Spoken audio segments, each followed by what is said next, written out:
Welcome back to The Big View. It's our first episode of 2026, and at the start of the new year, it is customary to engage in some traditional activities. I'm not talking about making New Year's resolutions, or embracing a fresh exercise regime, or giving up alcohol, or anything like that. I'm referring, of course, to the question that tends to come up every January: where are financial markets going to go in the next 12 months?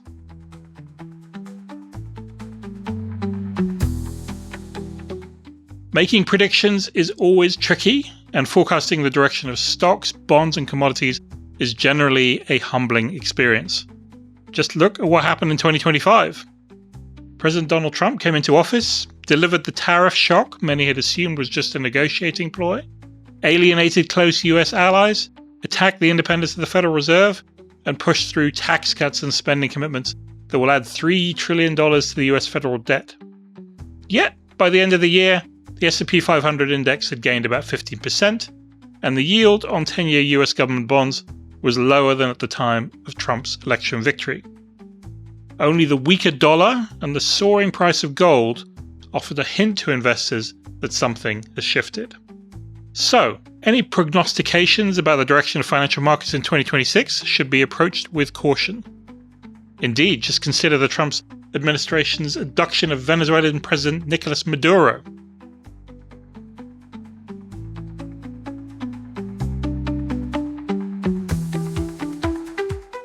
Nevertheless, that's the question we're going to tackle on The Big View this week. It's what we do at Reuters Breaking Views. We tap our best sources around the world for fresh insights into the biggest questions of finance, business, and economics. I'm your host, Peter Thal Larsen.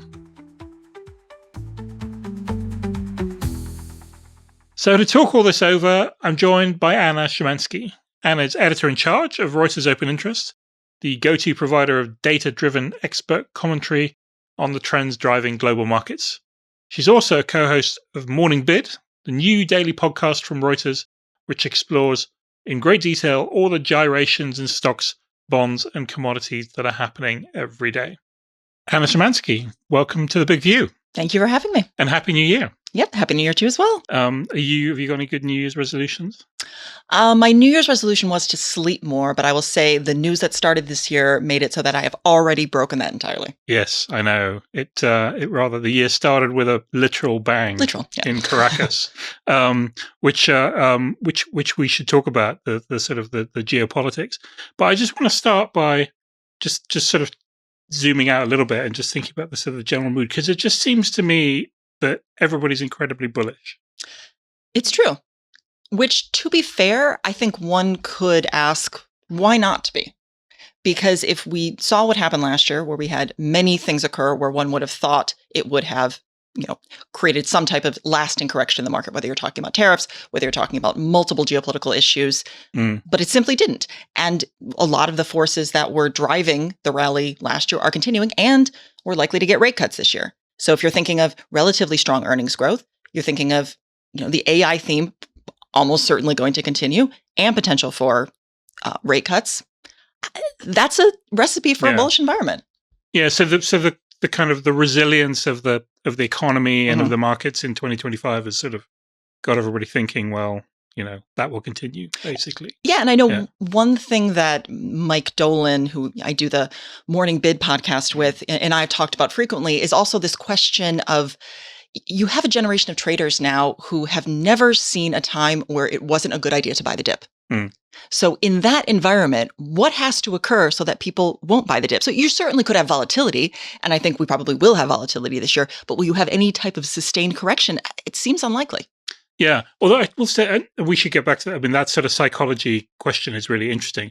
But you do see when you sort of see a kind of a consensus that's overwhelmingly in one direction, it does make you wonder a little bit. And I was reading the Bank of America does this monthly fund manager survey, and I think the fund manager survey for December said it's the most bullish survey they've done in 3.5 years, and like the participants, their cash holdings was the lowest it's ever been. it kind of makes you think that it doesn't take a huge amount to maybe knock people off their stride. No, it's true. I do think you could say that things are priced for perfection. And in that environment, one would expect there to be more likely that you could get underperforming downside. But I also feel like in the last few years, I've heard this kind of story quite a bit of where, credit spreads are the thinnest they've ever been. X is the most it's ever been. And the rallies just continue. Yeah. Yeah. So you mentioned the Venezuela surprise, or maybe it wasn't that much of a surprise, but definitely caught people by surprise in January. And obviously last year we saw a lot of sort of geopolitical shocks, right? So trade war. We saw we had Ukraine still going on. There was the war between Israel and Iran. Various other kind of shocks, and it almost makes me wonder, like, what would it take for a geopolitical event to really affect markets? Right. And I mean, I think if you're talking about energy markets, which has been a place that in the past geopolitics have had a pretty big impact, I think in order for it to truly impact prices, it would have to impact, if we're talking about oil, the actual barrels in the market. If we're talking about any other commodity, it would have to impact actual volumes. What I think we've seen, I know Ron Busso, the ROI energy columnist, has written about this quite a bit. What we're seeing is actually that energy markets are becoming a lot more rational. They're not reacting to headlines the way they used to. Maybe you'll get a one-day move, like when you had the U.S. and Israel strikes on Iran, you had an immediate move, but it didn't last. And it didn't last because traders could see that this probably wasn't actually going to impact supply, or it wasn't going to impact supply enough to truly move prices. So I think if we're talking about energy markets, you really need something that is actually going to impact barrels in the market. When you're talking about equities, it's another question, because you have to say, if we're talking about the S&P, well, then we're basically talking about 10 companies. So what has to happen that's a geopolitical event that is going to impact Google's earnings? Or what would that have to be? And I think it's an excellent question. And I think you would probably think it would have to be something, definitely involving the US. And I think maybe this is where we can talk maybe a little bit about the Fed, where something actually involving the financial system, maybe what it would actually have to be.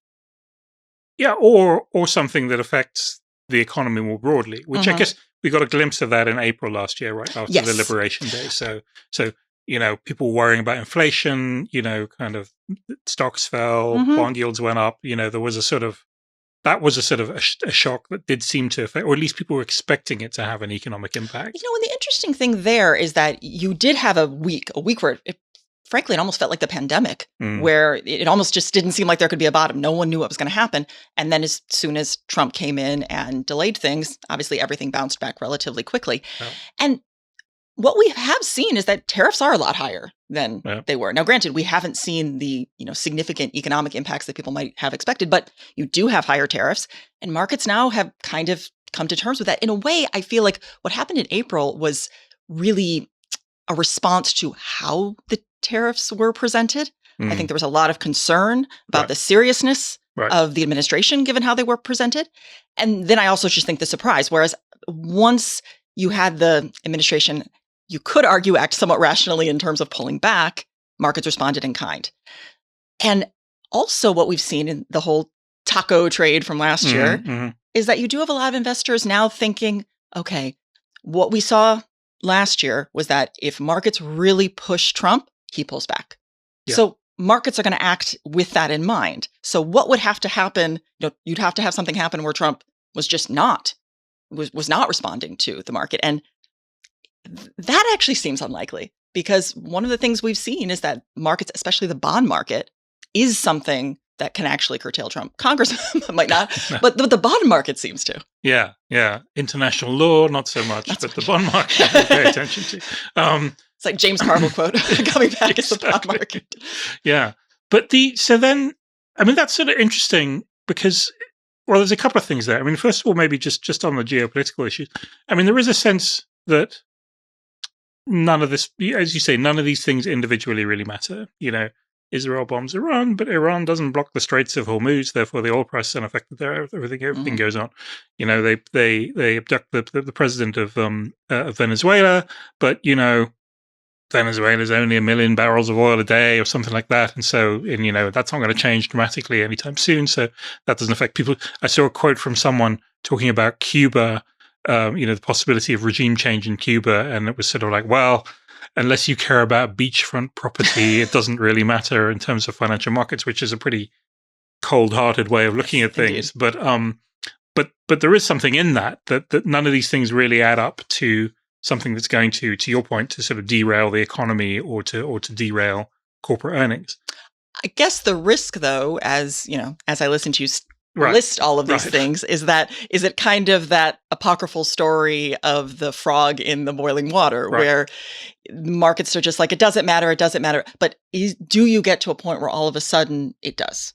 All of a sudden, all of these things added together are creating a very different environment. And frankly, if you look throughout history, we have seen incidents where those kind of things have happened, where you've had things slowly build. No one fully understands what's happening until you get to a point where something, you know, something extreme in markets happens, because markets have understood that something fundamentally has changed in how the global markets are functioning. Right. And there is a sense with Trump that maybe he's more constrained on the economic stuff, right? So he's a bit constrained in terms of the tariffs, because when the bond market's affected, he pulled back. There's also, I mean, there's going to be a Supreme Court ruling on whether or not his emergency tariffs are legal.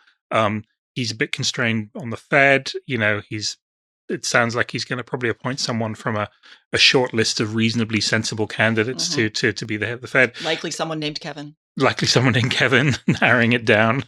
And then, you know, and it's not entirely clear that the Supreme Court is going to let him fire the governor, Lisa Cook. So there are sort of these, and obviously anything he does on spending and on taxes has to go through Congress still. So in some ways he's quite constrained there. But when it comes to foreign policy, he's sort of unleashed. And you wonder whether the sort of, you know, the fact that he is able to do this thing in Venezuela without any real consequences will make him think, well, I can do that somewhere else as well. Yeah, perhaps Greenland. Right. No, I do think there's a real risk of that, because I completely agree with you. If he's struggling to push through his agenda domestically, he has had some, you know, one could argue successes in some way. Like you do have the ceasefire deal in Israel and Gaza. But you also do now have these type of actions like we're seeing in Venezuela, which I think are quite questionable. And I agree with you. Does he start to, you know, use where he has degrees of freedom? He uses those. And I do think that definitely is a risk. Yeah. So it's hard to talk about markets in 2026 without talking about artificial intelligence. It was obviously the kind of dominant theme of 2025, as you mentioned earlier.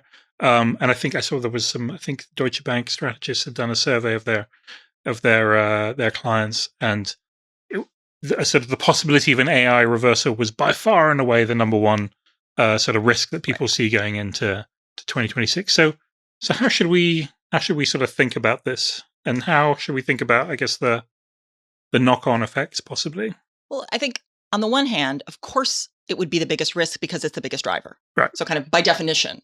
Right. And also it's a driver that's not entirely based on facts on the ground.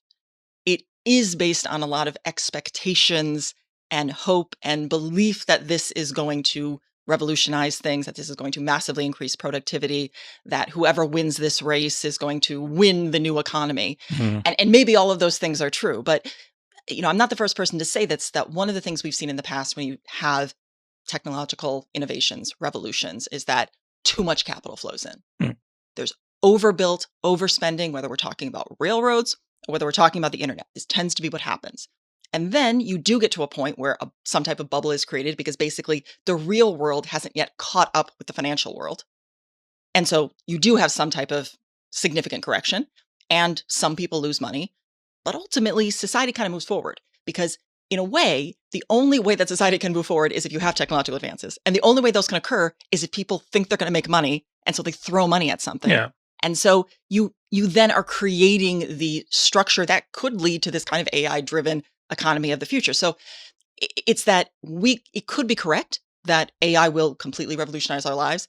And it's also probably correct that a lot of people are going to lose money in the interim. Yeah. And I think that's a very important point. And that's something that's a bit lost in this endless debate about, is it a bubble? Is it not a bubble?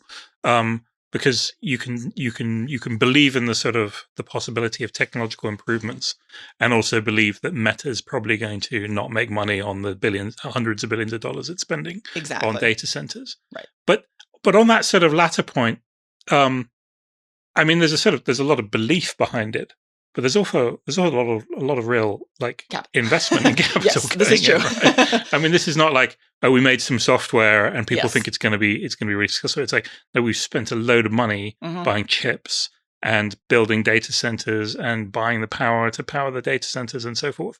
So, I mean, that is quite consequential. Yeah, and it's a very real world impact. I think when we've thought about technological innovation the last 20 years, I think we're often thinking of software, we're thinking of the cloud, we're not thinking of the physical world. Whereas AI, because of the just massive energy needs, and also the need for critical minerals and rare earths and all of these things that are used in the actual building of the technology, is really connected to the real world. And on the one hand, you could make the argument that that could actually create more employment than people might think, because someone actually has to build these data centers. I would imagine AI can't quite do that yet. But it also really raises the question of, what does that mean? And going back, actually, frankly, to our geopolitical debate of, if now you have this world where access to resources becomes so important that it's going to really alter how governments work, it's going to have to alter how investors think. Because I don't think, I mean,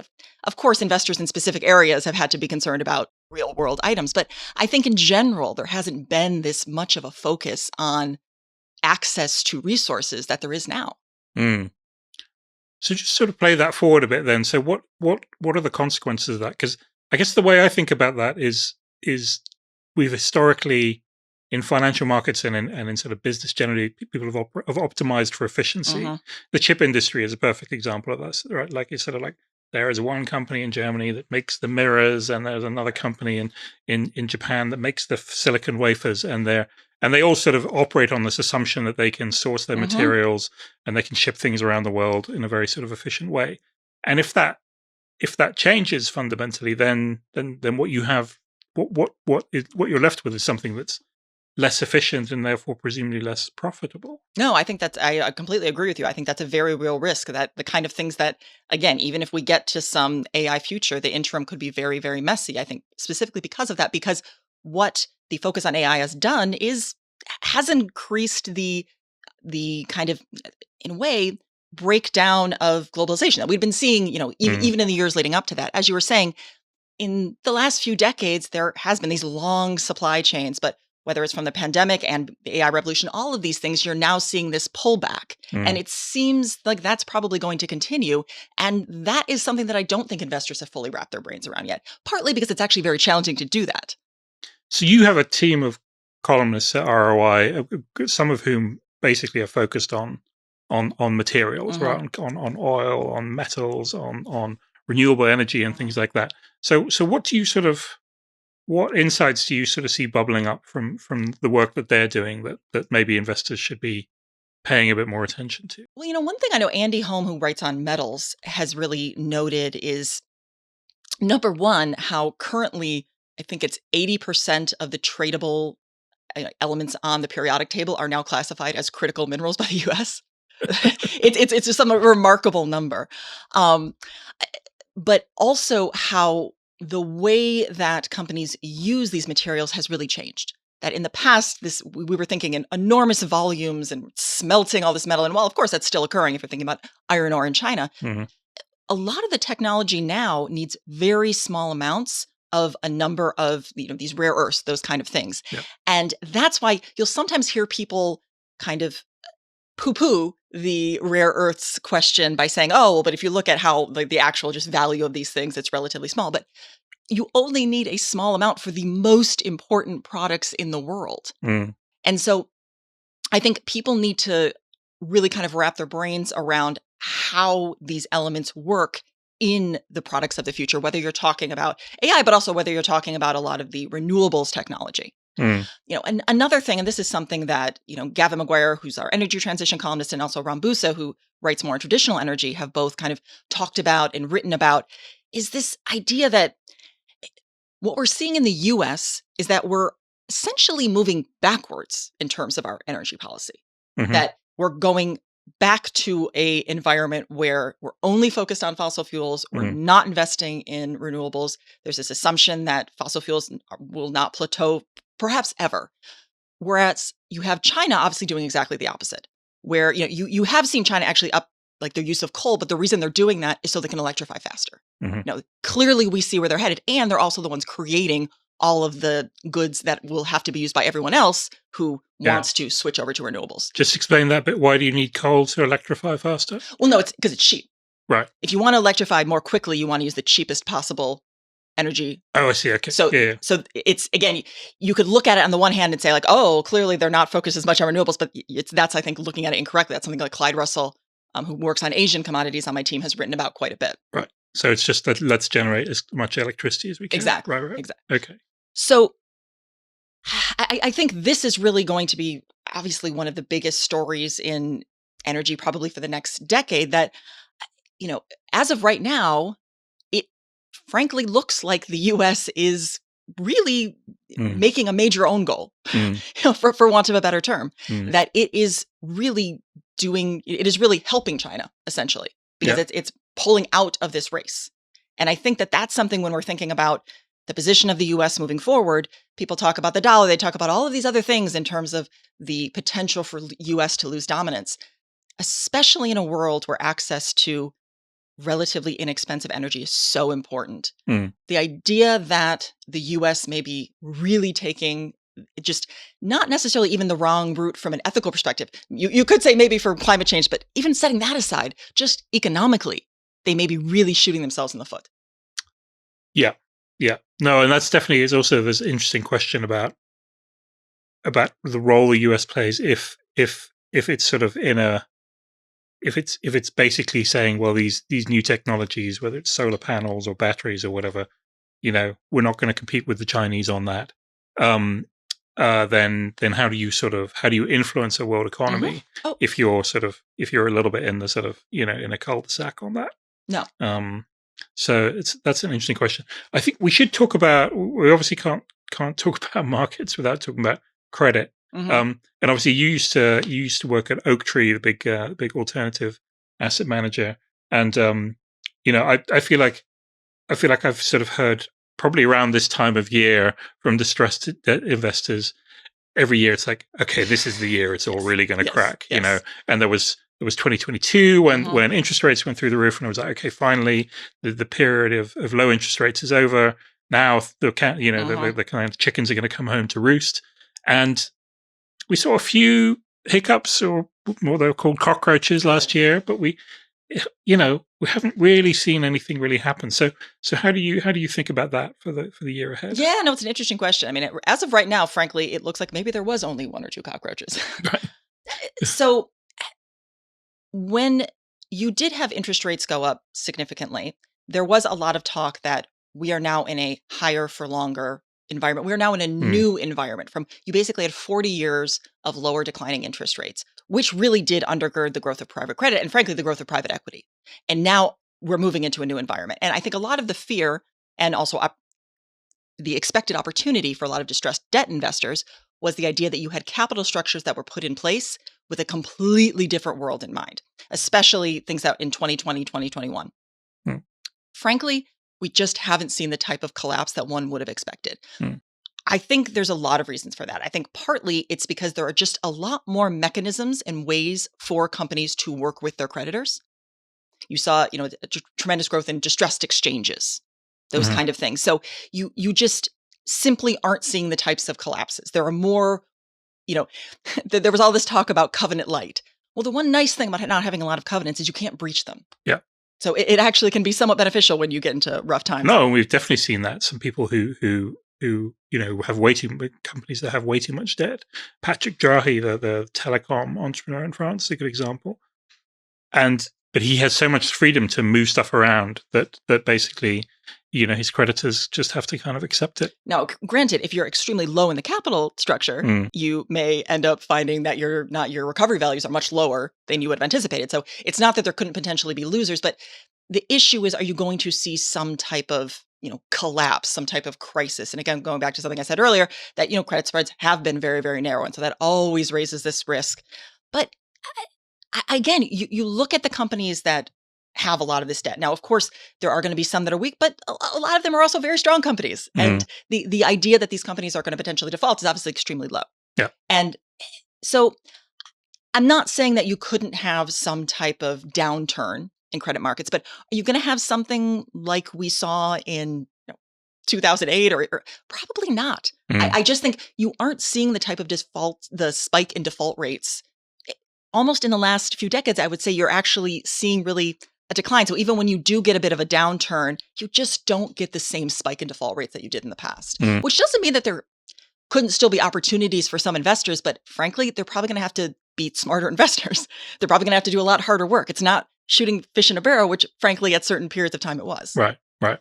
So I just want to come back to the sort of buy the dip mentality you were talking about earlier, because it does also feel like there's been some sort of shift in kind of investor psychology, and you can say, well, it's social media or it's the prevalence of trading apps and retail investors, and they kind of start with crypto and then they end up sort of buying options or whatever it is that they're doing.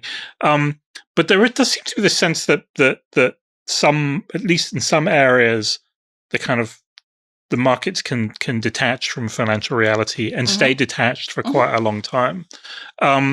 So I guess I wonder if you're sort of thinking about markets, do you just have to sort of accept that that's the world we're in now? Or? It's a really interesting question. It's always very dangerous to say this time is different. Right.